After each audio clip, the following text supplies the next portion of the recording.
Salam sejahtera kepada cikgu dan rakan-rakan sekalian. Kami dari kumpulan ABCD akan membenarkan tajuk kesan pandemik COVID-19 terhadap kehidupan sosial pelajar. Nama saya ialah Tin Tin Chan dan kawan saya Tan Sao Chin akan membenarkan pendahuluan tajuk hari ini. Yang dikaitkan dengan keluarga virus sama dengan SARS dan SARS sama. Virus SARS-CoV-2 adalah virus berjangkit yang boleh disebabkan melalui cecair atau udara. Tempoh inkubasi yang lama dan infeksi menyebabkan penyakit ini merebak ke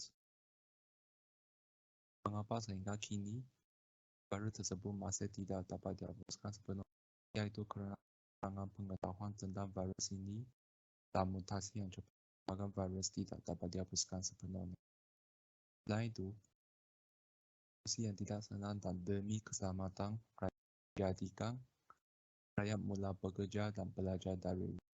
Perubahan mendadak ini mengubahkan kualiti hidup rakyat merosot, membawa banyak pengaruh kepada rakyat. Sekian sahaja daripada saya. Saya akan mengarahkan kepada Tan. Okey, saya Tan Sao Chin dan saya akan meneruskan perbincangan saya. Beratus-ratus juta orang berada dalam bahaya untuk jatuh ke dalam kemiskinan yang teruk. Dan bilangan orang yang mengalami kekurangan zat makanan dijangka meningkat sebanyak 132 juta dari 690 juta menjelang akhir tahun ini. Wabak itu juga telah menyebabkan sektor utama seluruh dunia termasuk pendidikan menjadi kucak-kacir. Contohnya, tidak jelas bagaimana penutupan sekolah pada tahun lalu mempengaruhi pencapaian pelajar atau cara penukaran kepada platform dalam talian dengan pantas pada tahun akademik ini akan terus menjejaskan prestasi pelajar. Membuat pertimbangan yang berpendidikan tentang sama ada atau bila untuk kembali ke pendidikan peribadi sangat mencabar tanpa memahami bagaimana virus itu menjejaskan pembelajaran pelajar. Malah pada masa ini, pentadbir pendidikan mesti mempertimbangkan kebimbangan kesihatan yang berkaitan dengan pembelajaran secara bersemuka dengan keperluan pendidikan kanak-kanak dan murid-murid pelajar yang mungkin dapat ditangani dengan sebaiknya apabila pelajar berada di dalam bilik darjah fizikal mereka. Sekian, terima kasih. Saya Chuan Wei dan kawan saya Ongita akan membincangkan sorotan kajian. Dalam sorotan kajian terdapat 3 topik yang telah dilitikan, iaitu sejarah virus yang melanda dunia, punca wujud COVID-19 dan kesan COVID-19 terhadap kehidupan sosial pelajar. Topik yang pertama yang telah dibincangkan ialah sejarah virus yang melanda dunia. Dalam Disember 31, 2019, Suruhanjaya Kesihatan Pembandaran Wuhan, China mengumumkan kewujudan pneumonia virus di Wuhan yang terbesar dalam skala besar dalam komuniti Wuhan. Pneumonia virus ini adalah COVID-19. Ini adalah kes pertama COVID-19 yang besar. Selepas sekalian, COVID-19 merupakan virus yang terdapat dalam keluarga coronavirus yang sama seperti SARS. Dalam Mac 11 2020, COVID-19 dikategorikan oleh Persatuan World Health Organization sebagai pandemik. Selepas 2 hari COVID-19 sebagai pandemik, Eropah sudah menjadi pusat wabak COVID-19 yang paling teruk berbandingkan dengan China. Hingga ke hari ini, COVID-19 telah menjangkitkan 200 juta dan lebih penyakit dan menyebabkan seramai 5 juta kematian. Saya nama Ongitat. Coronavirus adalah penyakit zoonosis yang boleh merebak antara haiwan dan manusia. Manusia tidak mempunyai antibodi untuk mempertahankan diri daripada penyakit ini. Saintis dari seluruh dunia turut memberikan pendadangan mereka bahawa virus COVID-19 berasal daripada penyebaran kelauan dan haiwan perantaran sehingga hari ini penyelidik hanya boleh membuat spekulasi mengenai sumber virus itu. Sebagai tambahan kepada kemungkinan menjadi hipotesis saintifik berdasarkan data genetik sementara yang disebutkan di atas, terdapat teori konspirasi gelap lain dengan sedikit atau tiada asas. Menurut artikel di New York Times, Presiden Amerika Syarikat ke-45, Donald Trump, menunjukkan bahawa orang Cina secara tidak sengaja mengeluarkan virus dari magma, menyebabkan Amerika Syarikat menjadi negara dengan jumlah jangkitan dan kematian tertinggi. Pegawai China menyatakan bahawa Amerika Syarikat tidak mempunyai bukti untuk menyokong dakwaan ini dan mengelakkan dakwaan ini sebagai syar'i. Lepas ini, saya akan menyatakan kesan COVID-19 terhadap sosial pelajar, perubahan drastik dalam kehidupan harian pelajar. Pelajar terdedaan kepada penyakit mental trauma. Contohnya, telah menukar kelas fizik kepada mod talian. Interaksi antara pelajar dan pensyarahan dikurangkan, sekaligus meminimumkan sentuhan fizikal antara orang. Oleh itu, kesulitan di luar pendidikan tidak boleh dikongsi dan mesti dihadapi sendiri. Dalam arti kata lain, semasa penularan virus ini, pelajar perlu mendapat perhatian tambahan daripada semua pihak, sama ada ibu bapa, pendidik maupun rakan-rakan, sedikit sebanyak meningkatkan beban psikologi pelajar. Namun begitu, kerana situasi yang paling teruk yang disebabkan oleh virus COVID-19, semua pelajar digalakkan untuk berada di rumah dan menjalankan pelajaran secara atas talian. Dalam persekitaran belajar secara atas talian, pelajar-pelajar telah menjadi malas kerana belajar yang berada di rumah tidak perlu mengambil berat tentang persekitaran mereka. Oleh itu menyebabkan pelajar-pelajar tidak bersemangat untuk belajar. Mereka terlalu selesa dalam keadaan di rumah. Pelajar-pelajar juga tidak menahu kawan-kawan dengan mudah, walaupun dapat menahu kawan secara atas talian. Dalam kelas, pelajar-pelajar tidak dapat mengetahui watak kawan baru ini apabila menjalankan tugasan kumpulan. Hai, nama saya Chun Zekai. Bahagian saya adalah metodologi kajian. Dalam kertas khusus ini telah menggunakan dua kaedah, iaitu kaedah kuantitatif dan kaedah kualitatif. Untuk kaedah kuantitatif, sebuah tinjauan telah dilaksanakan dengan menggunakan aplikasi Google Forms. Selama 50 orang responden telah menyertai tinjauan tersebut dan soalan tinjauan termasuk maklumat responden asas seperti umur dan tahap pengajian, pemahaman responden tentang COVID-19, cara kehidupan sosial pelajar dan kehidupan sosial semasa mereka. Seterusnya, untuk kaedah kualitatif, data dan maklumat yang didapatkan melayari laman web. Penyelidikan juga dijalankan dengan menggunakan data Google Forms dan maklumat dari laman web. Itu sahaja dari bahagian saya. Terima kasih. Selamat sejahtera kepada cikgu dan rakan-rakan sekalian. Nama saya Lim Iza. Saya akan menyampaikan lapatan kajian tugasan kita. Daripada jumlah 50 responden, majoriti responden iaitu 94% berpendapat COVID-19 berasal dari negara China. Manakala 4% dan 2% responden berpendapat COVID-19 berasal dari negara Itali dan Kanada masing-masing.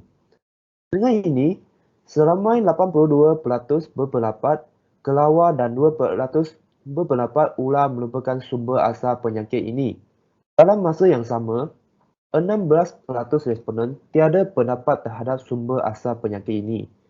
Selain itu, majoriti responden berpendapat batuk, sesak nafas dan demam merupakan simptom terutama terhadap penyakit ini dan diikuti dengan sakit tekak dan sesama.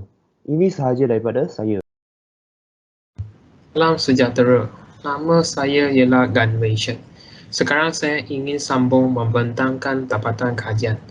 Berdasarkan survei dari 50 pelajar, kebanyakan pelajar telah menghadapi kesukaran pada kehidupan sosial mereka dalam sepanjang pandemik ini. 66% pelajar dari survei ini mengatakan bahawa mereka tidak dapat mengenali lebih banyak kawan di atas talian berbanding dengan secara fizikal. Selain itu, lebih daripada separuh responden survei ini telah mengharungi kemurungan disebabkan telah terperangkap di rumah berbulan-bulan. Pelajar-pelajar juga telah menghadapi kesusahan dalam pelajaran dan kemahiran komunikasi mereka disebabkan pandemik ini. Kebanyakan pelajar menghadapi kesusahan untuk meluahkan emosi mereka dan berasa kurang selesa sekiranya hendak bertutur di hadapan orang ramai. Dari aspek pelajaran pula, majoriti pelajar mengatakan mereka tidak dapat belajar dengan sepenuh perhatian dan mereka tidak berpeluang untuk menikmati pelbagai cara hidup di sekolah dan mengenali rakan baru kerana hanya dapat belajar secara atas talian pada masa pandemik ini. Itu sahaja daripada saya. Sekian, terima kasih. Nama saya Darul dan saya akan membincangkan perbincangan. Aspek pertama yang dibincangkan ialah disiplin. Hal ini kerana terdapat segelintir masyarakat yang tidak bertanggungjawab dalam membanteras COVID-19. Antaranya sikap ialah tidak menyimpas aplikasi MySejahtera, tidak mengamalkan penjarakan sosial dan juga tidak mematuhi SOP yang ditetapkan oleh KKM. Hal ini kerana mereka menganggap sikap yang kecil ini tidak akan mengakibatkan impak yang besar dalam menangani COVID-19. Daripada aspek berkomunikasi pula, terdapat segelintir masyarakat terutamanya remaja mengambil kesempatan untuk mengeratkan hubungan dengan rakan-rakan. Hal ini kerana mereka mempunyai masa yang lebih dan bergaul dengan rakan-rakan merupakan salah satu aktiviti yang bermakna untuk melalui masa. Mengeratkan hubungan dengan keluarga juga merupakan salah satu aspek berkomunikasi. Semasa masa biasa, setiap keluarga mempunyai aktiviti yang tersendiri seperti belajar secara fizikal ataupun bekerja. Oleh itu mereka tidak mempunyai masa untuk mengeratkan hubungan. Dengannya kuarantin, mereka bolehlah mengadakan aktiviti seperti menonton televisyen bersama-sama, berbual-bual dan juga menyambut sambutan istimewa dengan ahli keluarga. Terima kasih. Salam sejahtera cikgu, nama saya Chen Hongliang. Saya akan meneruskan perbincangan kami. Pertama ialah hubungan antara keluarga dan pelajar. Hubungan mereka telah terjejas oleh tekanan berat akibat wabak seperti kerisauan dan kesibukan. Tekanan tersebut juga akan membesarkan percakapan antara mereka. Selain itu, lama tinggal di rumah juga menyebabkan masalah mental seperti kemunduran. Pelajar haruslah mendapat cukup rehat selepas belajar untuk melepaskan tekanan.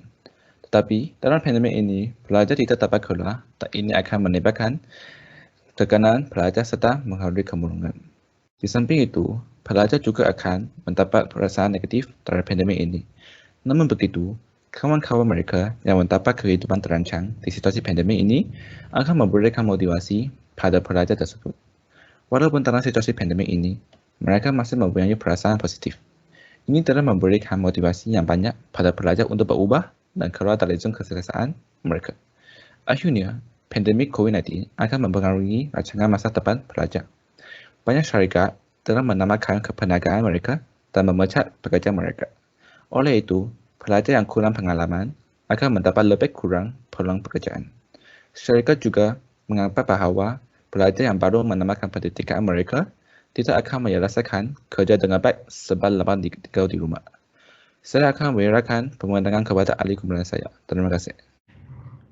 Salam sejahtera saya ucapkan kepada pensyarah dan satu Malaysia.